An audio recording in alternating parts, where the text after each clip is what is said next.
మహిళలపై నటుడు శివాజీ వ్యాఖ్యలపై మహిళా కమిషన్ సీరియస్ అయింది. నటుడు శివాజీ వ్యాఖ్యలను పరిశీలిస్తుంది మహిళా కమిషన్ లీగల్ టీం. ఇక మహిళలపై శివాజీ చేసిన వ్యాఖ్యలపై యాక్షన్ తీసుకుంటామన్నారు నేరెళ్ల శారద.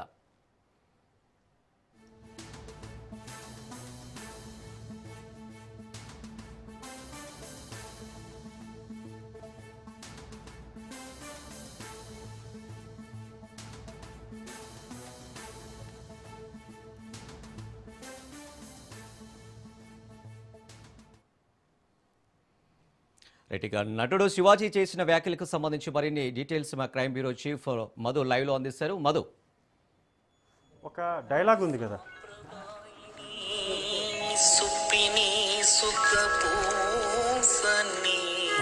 ఈ డైలాగ్ ఉంది కదా, ఈ డైలాగ్ ఎవరి సినిమాలోది?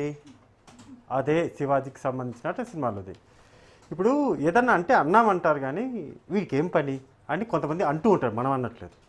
వీడికి ఏం పని అంటారు కదా, లేకపోతే ఇతనికి ఏం పని అంటూ ఉంటారు. సో ఏం పని? ఎవరో ఎక్కడో ఎటువంటి డ్రెస్ వేసుకుంటే ఇతనికి ఏం పని అని బయట ఉన్నటువంటి చాలామంది అంటున్నారు. మనమన్నా కూడా ఏం పెద్ద ఆలోచించాల్సిన పని ఏం లేదు. శివాజీ నీకేం పని? సింపుల్గా స్ట్రైట్గా ఇదే క్వశ్చన్, నీకేం పని? ఎవరైనా డ్రెస్సులు, ఇప్పుడు వాళ్ళ ఇళ్ళల్లో డ్రెస్సులు లేవు, నువ్వు వెళ్ళి నీ ఆస్తామి ఇస్తావా? ఇప్పుడు సింపుల్గా ఎవరైనా అడుగుతారు, మా దగ్గర ఇటువంటి డ్రెస్సులు లేవు శివాజీ, మా దగ్గర ఇటువంటి డ్రెస్సులు లేవు కాబట్టి మాకు ఈ డ్రెస్సులు కొనివ్వు, మా దగ్గర ఉన్నటువంటి డ్రెస్సులన్నీ కూడా ఇంతవరకే ఉన్నాయి, మంచి మంచి డ్రెస్సులు కావాలి, నువ్వు చెప్పినటువంటి డ్రెస్సులు వేసుకుంటామని భారతదేశంలో ఉన్నటువంటి అందరూ వచ్చి నిన్ను అడుగుతారు, కొనిస్తావా? సమాధానం ఉండదు. రైట్, అది కూడా పక్కన పెడదాం. ఏమని మాట్లాడారు? అతను మాట్లాడినటువంటి స్టేజ్ మీద మాట్లాడేటప్పుడు దొంగ ముండలు అనేటటువంటి పదం కూడా మాట్లాడారు.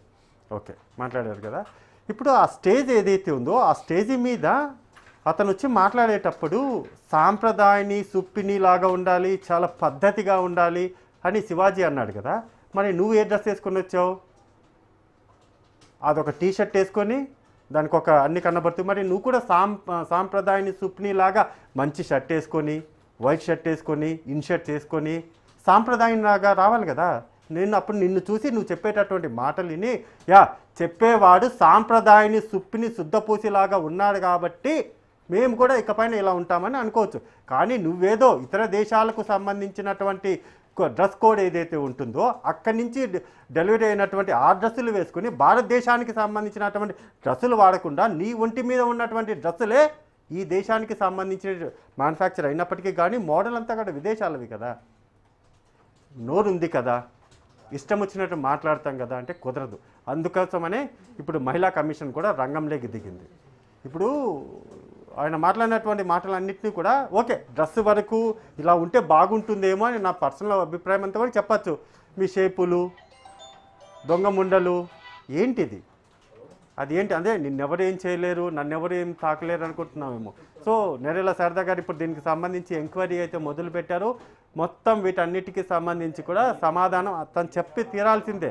లేకపోతే మాత్రం ఇప్పుడు ఎలా ఉందంటే సిచ్యువేషన్ ఎలా ఉందంటే, మిస్టర్ శివాజీ, యాక్టర్ శివాజీ ఇప్పుడు రాజనీతి తరపున యాజ్ ఎ క్రైమ్ బ్యూరో చీఫ్గా నేను చెప్తున్నా, ఎలా సిచ్యువేషన్ తయారవుతుంది అంటే ఒక చిన్న మంట చాలా పెద్ద మంటను రాజేస్తుంది కదా. ఇప్పుడు అదే సిచ్యువేషన్ ఇప్పుడు నెలకొని ఉంది.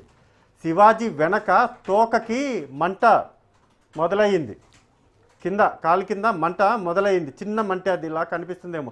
నువ్వు తక్షణమే బయటికి వచ్చి అయ్యా కుయ్యో మొర్రో తప్పైపోయిందిరా నాయనా అని దండాలు పెట్టి ఎవరికైతే స్టేజ్ మీద చెప్పావో అదేవిధంగా ఒక వీడియో రిలీజ్ చేస్తే వెల్ అండ్ గుడ్. ఎవరైనా ఇంకా పోనీలే, వీడి పాపాన వీడి పోనీలే అని అనుకుంటారు. అలా కాకుండా సరే చూసుకుందని చెప్పావు కదా, నన్ను ఏం చేస్తాడు, నన్నేం బిక్తాడని మాట్లాడావు అక్కడ స్టేజ్ మీదనే మాట్లాడు ఇదే మాటలు. సో దాని ఏం జరగబోతుంది, ఎటువంటి రియాక్షన్స్ రాబోతున్నాయి అనేది విత్ ఇన్ 1 వీక్ లోపల నీకు అర్థమైపోతుంది. మహిళా కమిషన్ చైర్పర్సన్ కూడా దీనికి సంబంధించి అతను చేసినటువంటి శివాజీ చేసినటువంటి కామెంట్స్ ఏవైతే ఉన్నాయో దాని మీద పూర్తిగా కూడా ఎంక్వైరీ మొదలు పెట్టారు కాబట్టి ఆ ఎంక్వైరీలో కూడా తేలిపోతుంది, అందులో ఎటువంటి డౌటు లేదు. అతను ఒక వ్యక్తి గురించి మాట్లాడినా తప్పే, అంటే ఒక మహిళ గురించి మాట్లాడినా తప్పే, కానీ ఇతను మాట్లాడినటువంటి మహిళలందరి గురించి కూడా మాట్లాడారు. అంటే హీరోయిన్స్ అందరి గురించి కూడా మాట్లాడారు, ఇంక్లూడింగ్ కామన్గా ఉండేటటువంటి వారు. హీరోయిన్లు ఏ డ్రెస్ వేసుకుంటే నీకేం సంబంధం, లేకపోతే నార్మల్గా వేసుకునేటటువంటి వాళ్ళు ఉంటే ఏం సంబంధం? మంగపతి క్యారెక్టర్లో ఉన్నావు కదా అని ఆ క్యారెక్టర్లో ఇంకా జీవించకు అని అంటున్నారు, నేను అనట్లేదు.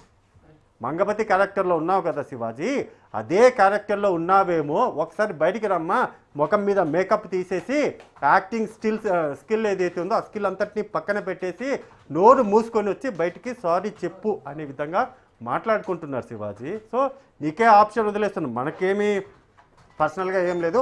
అతను ఓవరాల్గా ఉన్నటువంటి వాళ్ళందరూ కూడా అది చూసిన తర్వాత విన్న తర్వాత చిచ్చి అంటారు కదా, అంటే ఇంకా చెప్పుతో కొడతారు అలా అనట్లేదు, చిచ్చి అంటారు కదా, ఆ విధంగా మాట్లాడుతున్నారు, ఆ విధమైనటువంటి కామెంట్లు చేస్తున్నారు.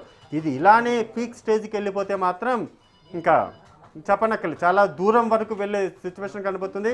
ఇక్కడ ఉన్నటువంటి అంటే ఇప్పుడు బయట వినిపిస్తున్నటువంటి మాటలు, అదేవిధంగా అక్కడ ఉన్నటువంటి సిచ్యువేషన్ అంతా చూస్తే మాత్రం శివాజీకి కాస్త స్ట్రాంగ్గానే ఉండబోతుంది అని అయితే అర్థమవుతుంది.